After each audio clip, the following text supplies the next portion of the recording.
was living in a single room with 3 other individuals. One of them was a male, and the other 2, well, the other 2 were females. And I wouldn't be the least bit surprised to learn that all 4 of them habitually smoked marijuana cigarettes. Reefers. From the world-famous Blackbird Studios, it's the Rave X Podcast. And now, Rave X. T-Money, thank you. My name's Rave X. This is the Rave X Podcast, episode 26. The worst cover songs ever made. Oh, guys, some of these songs you've probably never heard, and maybe you weren't aware that these songs were even covered, and we're going to go over them. I mean, wow, these are horrible songs. You think the songs I put up on YouTube are horrible? You are going to be blown away when you find out what number 1 is. Oh, and by the way, speaking of horrible songs I put up on YouTube, we just crossed the 2,000 view mark, so thank you very much for that, man. More music to come. So here's my criteria for these horrible cover songs. Any artist covering another artist, either live, on their album, or on a soundtrack. That is the criteria, because some of these songs were only performed once and then sort of faded away into obscurity. So, without further ado, let's dive in. So this one blew my mind, man. A few years back in 1993, they did a tribute album to the great Jimi Hendrix. And all these people kind of, lent their talents to the album, and everyone got to pick a Hendrix song and then cover a Hendrix song. The problem with that was The Cure. You know The Cure? Friday, I'm in love. Yeah, those guys. They got tapped to cover one of the greatest rock songs of all time, Purple Haze by Jimi Hendrix. So, number 5, worst cover songs of all time, The Cure covering Purple Haze by Jimi Hendrix. And I can't play it for you, or I'll get the copyright infringement thing on YouTube. But needless to say, just Google The Cure, Purple Haze, you'll see what I mean. It's horrible. Their guitar player is horrible. They've sampled some stuff. Robert Smith from The Cure is just horrible. And I'm wondering how this pitch meeting went. They're all sitting around, and you've got the British record producers, and they go, "Oi, Nigel, how about if we get The Cure to cover Jimi Hendrix?" And then Nigel says, "Oi, mate, that sounds like a great idea. Let's do it." And it came out effing horrible. They should be shot in the face. Jesus Christ. Number 4, all-time worst covers. Chris Cornell, the great, unfortunately the late, Chris Cornell. In 2013, he decided he wanted to do a cover song. Now, this was when he was touring by himself, doing sort of one-man acoustic sets.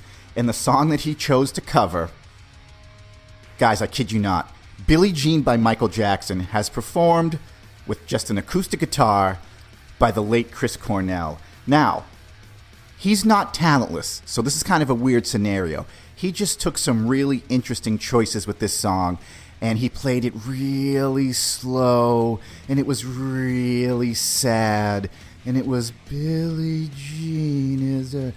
Maybe he was on drugs, I don't know. I mean, he's passed, so we're not going to speak too harshly about Chris Cornell. He's a fucking rock god.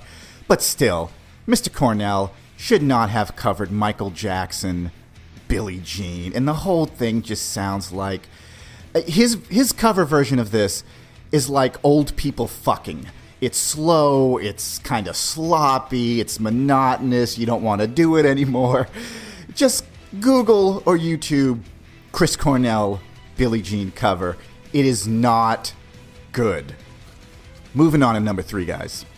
Now, this is one of my favorite Rolling Stones songs. I'm not a huge Rolling Stone fan, but some of the hits I like and some of the classics I like. They've got a song called Mother's Little Helper, which is just a really nice song, especially for the time that it came out, which is a long time ago, probably the 60s or something like that. So, Liz Phair, sort of she was popular way back in the 90s, kind of a local riot girl kind of spin-off, girl power woman, her album was called Exile on Guy Street, play on the Rolling Stones' Exile on Main Street. And in 2005, she decided she was going to cover Mother's Little Helper. It was on the soundtrack to the show Desperate Housewives. Now, again, I wish I could play it for you, but trust me, everything that makes that song cool, from the great Mick Jagger, is just taken away when Liz Phair covers "What a Drag It Is Getting..." It's just stupid. Like, guys, honestly, here's my problem with these songs, these horrible cover songs. There's so many people in that recording studio. and record producers and A&R men and engineers and all these people, and not to mention the musicians who have to play these horrible cover songs, you would think that someone would stop these people. You would think that someone would stop The Cure from covering Hendrix, or someone would tap Chris Cornell on the shoulder and say, hey man, you're kind of ruining a good song. But Liz Phair, 2005, covering the Rolling Stones classic, Mother's Little Helper. There is nothing good about this. Zero redeeming qualities for this cover song, man. And just horrible. Just horrible. Let's move on to number 2. Now you talk about strange. This is probably one of the strangest covers I've ever heard. In 2003, MTV had a show called Icons, where they would take an artist or a band who had been around for a while and just kind of, blow smoke up their ass for an hour, and people would come out and cover their songs. So this was Metallica's night for MTV Icons, Metallica. And all these different people came up and covered Metallica songs, man, and some of them weren't bad. But Metallica's one of those bands where you either cover it spot on or just don't try to cover it. I think that, Blink-182 covered a song, and, a couple of, alternative bands were covering Metallica. But this kind of blew me away. Guys, you ready? Snoop Dogg covering Sad But True by Metallica. Now, Sad But True was a big hit back in 1991 on the Black Album, man. And I remember, man, I remember hearing that song. I was in high school, and it would start off, and it was just, the guitars were amazing, the drums, it was awesome. Snoop Dogg comes through the crowd. He yells out, if y'all know the words to this, help me out. And he starts singing. It's just horrible, man. And he doesn't do the whole song. He does 2 minutes of it. And at one point, the camera pans over to James Hetfield, and he's trying to smile, but it's just horrible, man. Google this. Snoop Dogg covers Metallica Sad But True.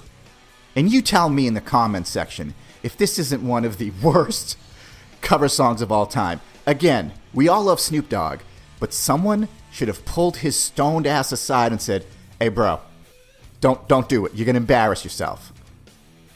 Yeah, so there you go. 2003 MTV Icons, Snoop Doggy Dogg covering Metallica's Sad But True. Talk about ironic, Sad But True. Now the number 1 worst cover song of all time, as seen by your boy, Rave X. Guys, again, you thought the last one was crazy. This is insane.